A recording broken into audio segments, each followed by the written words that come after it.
Hello everybody, welcome back to my channel. My name is Alicia and thank you so much for being here today. Happy August 2024. We have made it to the month of August, and here I want to tell y'all about the 8 books that I plan on reading this month. I hope I get to them. Typically I read 6 or 7 books a month, but I put 8 on this TBR. I've got 5 that are physical and then 3 that are free on Kindle Unlimited if you're in the States. And then also, side note, right before I started filming, my doorbell rang and my neighbor brought me over some Spam potato chips.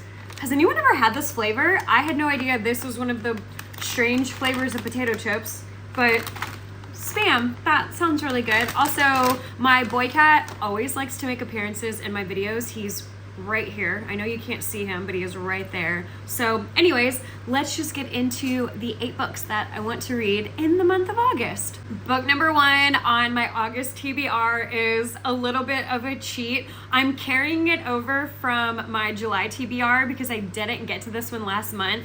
And on top of that, I am 50% of the way through it. It is called The Perfect Guy Doesn't Exist by Sophie Gonzalez. I have never read a book from this author before, but this book is just so cute looking, the cover, and I saw this at the bookstore and just needed to add it to my collection. I knew I would read it at some point. It doesn't have the greatest reviews. It's got a little over 1,100 reviews across Amazon and Goodreads, but it's got between a 3.5 and a 3.8 star rating with those few reviews. I don't know, I'm 50% in, and y'all, this book is between a 4 and a 5 star. I really like this book so far, so I don't know, we'll see how it ends. It's a little under 300 pages. It's 292 pages, so you can read it pretty quickly. And like I said, it came out this year. It came out in March of 2024. This is it's a long one. It is a young adult science fiction LGBTQIA plus romance. So it is about Ivy. So this is Ivy. Ivy writes fan fiction just for herself. She writes it about this show called H-Mad. It's this sci-fi fantastical show about these teen models that have these elemental powers, and she writes fanfic on it. Well, then one day she wakes up and the guy from that TV show, the guy from her fanfic, his name is Weston, he is in her bed. Not just in her house, in her room, she wakes up next to him. And these are all teenagers. Ivy is 16.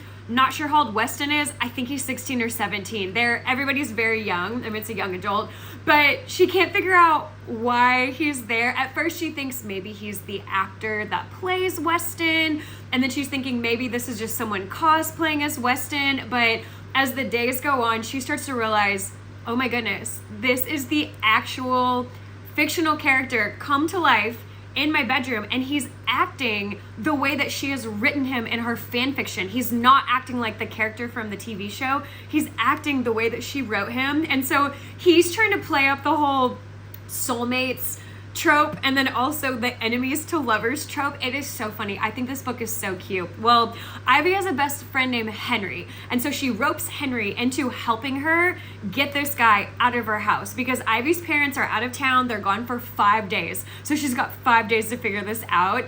And Ivy and Henry are ex-best friends with this girl Mac.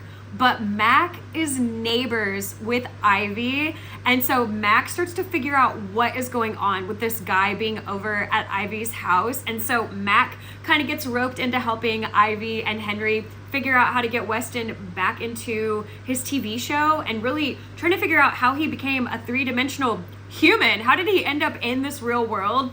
And along the way, you find out that Ivy is bisexual, Mac is a lesbian, and I think they're both secretly in love with each other. And you can even see it here. They're kind of touching pinkies. It's so cute. Right here it says, Weston thinks that he's Ivy's soulmate, but Ivy has other ideas. And then on the back, he's her type on paper, but what happens when he steps off the page? A hilarious and heartfelt enemies to lovers queer rom-com. It just seems so cute. And so far, 50% of the way in, it is very cute. So book number 1 on my August TBR. Book number 2 on my August TBR is free on Kindle Unlimited if you're in the United States. I'm also carrying this one over from last month's TBR because I did not get to it.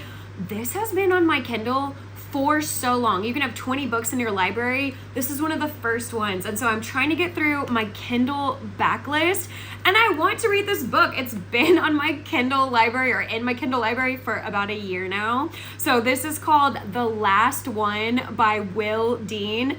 I don't know why it has taken me a year to get to this book, but here we are. This book, it's got over 30,000 reviews across Amazon and Goodreads, so a lot of people have read this book. However, having that many reviews, the star rating is only between a 3.6 and a 3.9, and this book is so long. It's 445 pages. Excuse me, sir. Why? This is a domestic thriller, and it's basically a survival thriller, and I don't understand why it is so long. The synopsis is so vague, and every creator that I've seen on BookTube that's talked about this book, they are just as vague as the synopsis is. So I don't even know how this is gonna go. Why is it so long when all she's trying to do is survive on this cruise ship? So it's about a woman named Kaz who is going on the cruise of a lifetime with the love of her life named Pete. Kaz and Pete, they go aboard the Atlantica, I believe is what it's called. And on their first night there, they're eating, they're drinking, they're dancing, they're meeting everybody else that's on this cruise ship. Well, the next morning, Kaz wakes up and Pete is not next to her. He's also not in their cabin. He's missing. So she goes out into the corridor, and when she looks down the hallway, every door is open to everyone else's cabin. So she starts walking by them. They're all empty. Where did everybody go? And then she makes her way to the front of the cruise liner of this ship, and there's nobody on board. There's no crew that's driving the ship or sailing the ship. I don't even know. I don't go on boats. But there's no one. She is the only one left. And remember, it's called The Last One. And she is just trying to figure out where everybody went, what happened. I know one particular creator on YouTube, she said that there is a reveal around the 120 to 130 page mark. And I know she said something about dogs. Kaz finds some dogs on the ship, but that is it. That is the most that I've gotten about this book. And I want to read it. I'd like to vlog it, but not really sure what all I would be able to tell you. Maybe I'll vlog it and it'll just be a really short vlog, but book number 2 on my August TBR. Book number 3 on my August TBR is called When Grumpy Met Sunshine by Charlotte Stein. I have never read a book from this author before, but this just looks like a Grumpy Sunshine romance. It looks really cute. This has a little over 200 reviews across Amazon and Goodreads, and it's got between a 3.4 and a 4.0 star rating, so might be promising. It's got 321 pages, and this just came out this year in February of 2024. This is actually our book club pick for, I was gonna say for my book club back in Texas. One of my girlfriends is in Texas, the other one is in California, and then I'm over here in Japan. But this is what we decided we were gonna read together in August, and I can't wait to get into it. So his name is Alfie. It's Alfie and Mabel. Alfie used to play soccer. He is now retired, I believe. It just says he's an ex-soccer player. So something has happened with Alfie and he no longer plays. Maybe he retired, maybe he was forced into quitting, not really sure. But he is getting a lot of pressure on him to write his memoir. Not really sure why. I'm sure we'll figure that out, but Alfie just does not like letting anyone know his life story. He doesn't really show any type of emotion besides continuously being grumpy. And the thought of putting pen to paper to write about this life story, he just cannot imagine that. So someone, not sure who, brings in Mabel, and she is described as the curvy, cheery, cute as hell ghostwriter. So she is coming here to figure out everything about Alfie so that she can write his memoir for him.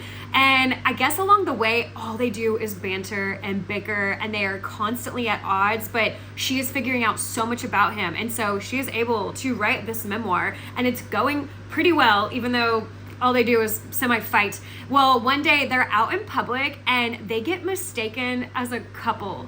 And so then I guess to help with the sales of the memoir, whenever it finally comes out, they decide to start fake dating because people are so interested in them. And I don't really remember the movie or the story Cinderella, but apparently this is a loose retelling of a Cinderella story. And even down here, Talia Hibbert blurbed this and said it's a hilarious modern Cinderella story. And it also said something about that on Amazon. I don't really remember what that was about. A carriage and a pumpkin and a glass slipper. I don't really know. But anyways, they go into this arrangement and they start fake dating, and then I guess they start to fall for each other. I mean, it is a romance book, so we know they're gonna get together in the end, but I just can't wait to get into this, into Alfie and Mabel's story. You got your ex-soccer player and your ghostwriter. Book number 4, we will see how this goes. I definitely want to vlog this book. This is called Rabbit Hole by Kate Brody. I have never read from Kate Brody before, and I believe this is her debut book. I'm not sure if she has other books out. This book just came out this year, so this might be her only one. But this, it seems so interesting, but the reviews are atrocious. So I don't really know. We'll see how this goes.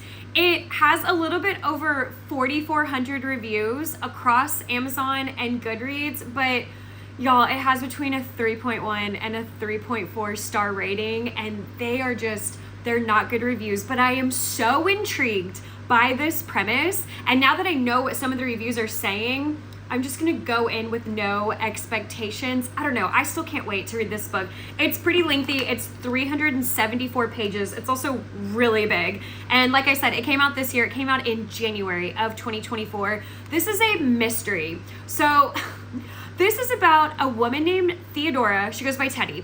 So it's about a woman named Teddy whose older sister Angie went missing 10 years ago. It's a cold case disappearance.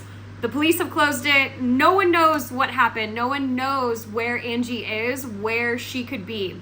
Well, Angie and Teddy's father, his name is Mark, he commits suicide on the 10th anniversary of Angie's disappearance. So Teddy is in his office cleaning it out, and she finds all of these, I don't even know what you would say, what would you call it? She finds a lot of documentation that her dad had on Angie's disappearance, and it's all stemming from a Reddit thread.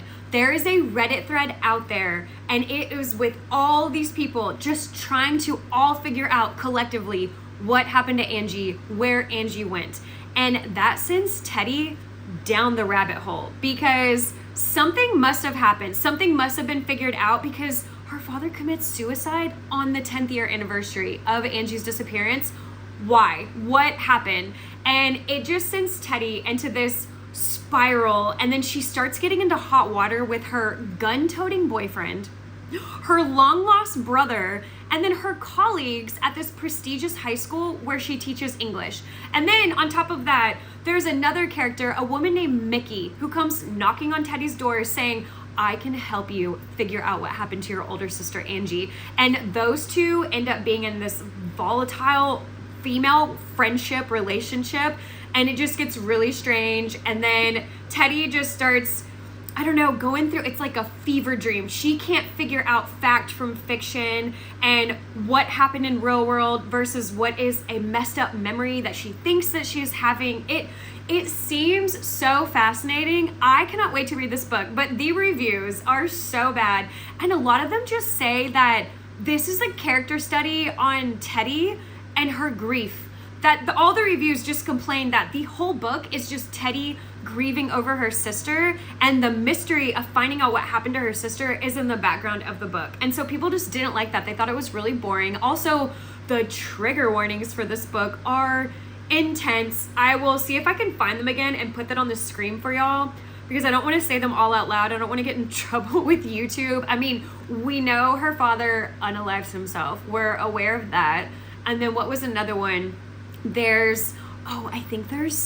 Okay, I had to look into this. I think there's a little bit of, I don't want to say animal abuse, but someone has a dog and this dog is dying. I guess it's very obvious that this dog is dying and just needs to go be euthanized because this dog is in pain. And I mean, fast forward if you don't want to know this part about the dog, because I had to Google it because I just needed to know. Because if there's any animal cruelty, I'm not reading this book. I absolutely will not do it. So that dog apparently is just in a lot of pain and not being euthanized. And then someone, maybe Teddy, I don't know who this dog belongs to, someone takes that dog into the woods and shoots the dog in the head. So there you go. I think that's the end of the animal cruelty part. But I don't know, the trigger warnings there's a lot. But the biggest complaint, like I said, is this book is just about grief. And everyone got really bored just reading about how sad Teddy is. So I don't know, we'll see how this goes. But I'm excited to get into it. Book number 5, I can't wait. It's Divine Rivals by Rebecca Ross. It's free on Kindle Unlimited if you're in the United States. I've never read a book from this author before, but this book took the world by storm last year, and I have just been waiting to get into it, and now is finally the time. This has over 534,000 reviews across Amazon and Goodreads, and it's got between a 4.2 and a 4.4 star rating. So I think collectively we're all going to like this book if we haven't read it yet. It's got 356 pages, and like I said, it came out last year. It came out in April of 2023. This is a young adult fantasy romance. I know Iris is 18 years old. I'm not sure how old Roman is, but it's a YA, so maybe he's 18 or 19 years old. We will find out. But the fantasy part of it, oh, sorry, I can hear my cat feeders, the automatic feeders going off. It must be about 5 o'clock now. So it is about these gods that have been asleep for centuries, and now I guess they have all woken up and they are warring with each other. But on top of the gods being at war, I guess humans are at war as well, including Iris's brother. He is missing on the front lines. And then Iris's mom apparently is dealing with some sort of an addiction. And so what's weird is, I guess to make Iris feel better, she wants to win the columnist promotion at the newspaper where she works, called the Oath Gazette. I'm sorry, what? Like, getting a promotion will make you feel better about your missing brother and your mom being addicted to something, I don't know what, and about gods that are warring. Okay, Iris, we all deal with things in our own way, so that's cool. Well, her rival at the newspaper is someone named Roman, and I guess Iris starts writing letters to her brother, and she slips them under the wardrobe in her room, I guess, and the letters, they disappear. And so in Iris's mind, these letters are going to her brother. Well, what she doesn't know is those letters are actually going to Roman, and Roman starts writing her back anonymously.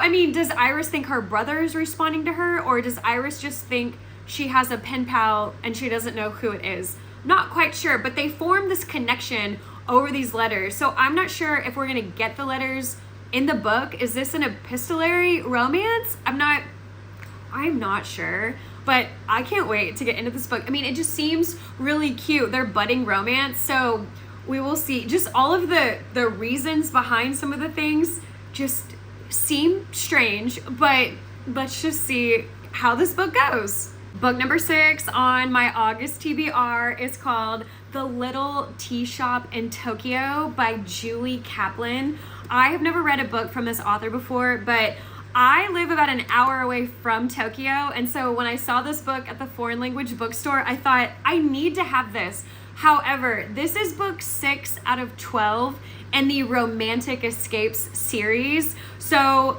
feel free to read the other ones first before you get to this one. I didn't want to do that because, I live in Japan, so I wanted to read this one, but in reading some of the reviews on Amazon, it does say that some of the characters in the other books pop up in the next few books, so I don't know. I'm kind of intrigued. I might go and start at the beginning after reading this one. We'll see how I feel. But every book takes place in a different country. This author, Julie Kaplan, apparently she used to be a former PR director, and she would travel the world doing press trips and press junkets. So everything that she writes about apparently is semi-true. The tourism and just the sightseeing, the food, the drinks, what takes place with these characters. Apparently it's all rather true to life because Julie, the author, lived that. So this one, it's a second chance romance. It's got a little bit over 8,500 reviews across Amazon and Goodreads, and it's got between a 3.9 and a 4.4 star rating. This one has 359 pages, and it came out in June of 2020, so about a little over 4 years ago. But this one, it's about, I believe it's Fiona and Gabe. So Fiona is a travel blogger, and Japan has always been at the top of her bucket list. Well, somehow, some way, she wins this all expenses paid trip to Japan, and she just thinks, oh my gosh, my dreams are coming true. I'm gonna get to fulfill one of my bucket list items. Well, when she gets to Japan, she's in Tokyo, and she runs into her ex photographer named Gabe, and I guess it brings back all of these memories and their former relationship from 10 years ago, and I guess they start talking, hanging out. I'm not sure if it's forced proximity as one of the tropes. I mean, they are in the same area. I'm not sure if Gabe lives there or if he's just visiting. We know Fiona is just visiting, but it brings them back together, and then they start to form their second chance romance, and I'm sure at the end they get back together. But this just seems so cute. I am curious about the other books, especially since we're gonna see Easter eggs of other characters from the first 5 books, possibly, but I can't wait to get into this one. So this one's book number 6. Book number 7 on my August TBR is Starling House by Alex E. Harrow. I have never read a book from this author before, but for some reason I had this book on a list of books that I wanted, and then when my husband and I went to that foreign language bookstore in Tokyo, I found it, and when I read the back of it, I thought, why did I want to read this? I don't know. I go back and forth. I am kind of intrigued. So we will see what I think about this book. It was a Reese's Book Club pick, and it's got over 93,000 reviews across Amazon and Goodreads, and it's got between a 3.8 and a 4.2 star rating. This has 304 pages, and it came out in October of 2023. I'm not sure what the genre is.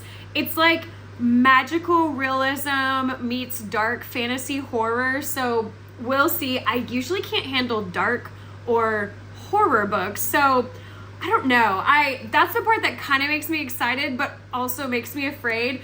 And the premise is, it's so strange. It's about a woman named Opal. Opal lives in Eden, Kentucky. No idea if that is a fictional town or not. Eden, Kentucky. So Opal lives there. She has a brother named Jasper, and she's trying to save up money so that Jasper can escape this town with some money that Opal has made. Why? I don't know. I don't understand it. And with Opal, it says that she's 4 things. She's an orphan, a high school dropout, a part-time cashier, and a full-time cynic. Okay, well, I guess in this town in Kentucky, there are 2 things. Number 1, the town is full of bad luck. And number 2, the town has this house, this Starling house, and there are a lot of dark rumors that surround this house. The premise is so weird. I don't understand. There was an author that I guess owned this house. It was her house. Her name is E. Starling. No idea what her first name is. I thought whenever I talked about this book in my book haul, I thought the author's name was Eden. That's the name of the town in Kentucky. I don't know what the author's name is. E. Starling is all it says. And she has this house, and this author went missing over 100 years ago. She just disappeared. Well, the author wrote a book called The Underland, and Opal has been obsessed with the Underland since she was a little child. I don't understand that. And then with Starling House, there's an heir. His name is Arthur. And I think Arthur and Opal kind of get into a little bit of a romantic relationship. And then on top of that, Opal gets a chance to go to Starling House to make some extra money for her brother's escape fund. Again, no idea why Jasper needs to escape Eden, Kentucky. And then something starts happening with Arthur. His dreams start becoming a reality. And really, they're not even dreams, they're nightmares. And then Opal is having dreams about Starling House. And in her dreams, she's not afraid of it. But in real life, she's terrified of it. What? I don't understand. Opal's been obsessed with that book from the missing author since she was a child. She gets a chance to step inside Starling House and make some extra cash for her brother's escape fund. She can't resist it, but sinister forces are digging deeper into the buried secrets of Starling House. So maybe it's a murder mystery. Maybe we'll figure out what happened to the author. Maybe we'll figure out more things about this house. Also, the magical realism part or the fantasy part versus the dark horror. I don't know. The town Eden seems to be drowning in its own ghosts. Okay, I did such a terrible job at telling y'all what this is about, but literally that is what the back of this says, and it is so strange and I just don't understand it, but this is book number 7. The last book on my August TBR, book number 8. Okay, please don't come at me. It is Layla by Colleen Hoover. Listen, I have never read a Colleen Hoover book before because they just don't seem enticing. They all seem just very, I don't know, I feel like there's a lot of domestic violence in these relationships in her romance books. And then I know she's in the media a lot. I know people don't like her, but listen, Linda. I have just started reading the Harry Potter books. And J.K. Rowling is also always in the media. People hate her. They definitely do not like her. But I have read 4 out of the 7 Harry Potter books, and I am obsessed with that series. And you know what? If I'm going to be reading from that author, let me do a little taste test with Colleen Hoover. Again, I know people hate her, but people also hate J.K. Rowling. And I'm reading Harry Potter. So, you know what? Let's just go ahead and try a Coho book. Layla is this a ghost thriller, romantic suspense, paranormal fiction? I don't even know. This book is free on Kindle Unlimited if you're in the States, so I'm not paying for it. I mean, I know the author is still getting paid, but free on KU, so let's just try my very first Colleen Hoover book. This book has over 600,000 reviews across Amazon and Goodreads, and it's got between a 3.6 and a 4.2 star rating. Sorry if I keep looking over here. I can see my cat doing cat things. This has 305 pages, and it came out in December of 2020, and I don't understand the premise. I need your help with that, or, just let me read it and figure it out on my own. It's about Leeds and Layla. They are a couple, very happy, very in love. Well, then something happens to Layla, and I think she almost passes away. There's some sort of wreck or accident. She ends up in the hospital. There's a lot going on with her recovery, and then when she gets out of the hospital, she recovers physically, but I guess mentally, she's not the same Layla that Leeds fell in love with. And so to kickstart their relationship again, and for Leeds to get back the Layla that he fell in love with, he suggests that they go back to this Airbnb cottage bed and breakfast place where they had their first date, something like that. So they go there, and I guess Layla is not, I don't know, she's not herself anymore, and I don't know if she ever will be again, and Leeds doesn't know that either. Well, then Leeds, he finds solace in someone named Willow. So is there cheating in this book? I don't know. Is Willow dead? Why is this considered a ghost thriller? I don't know. He finds solace in Willow, and they sort of strike up some sort of friendship, and it's as if they're both worried about Layla, and then something happens towards the end, and Leeds has to make a decision between Layla or Willow, and apparently no matter what decision he makes, it's going to be detrimental to all 3 of them. I have no idea. I don't know, but I'm kind of excited. I found this on KU because I was looking up paranormal romances. I wanted a ghost romance, and this book popped up, and I thought, okay, let's give it a shot. All right, everybody, these are the 8 books on my August 2024 TBR. Please let me know if you're interested in seeing any vlogs for any of these, and let me know what you're reading. I love getting inspiration and ideas from everybody else. And anyways, y'all just have a good rest of your day. Bye.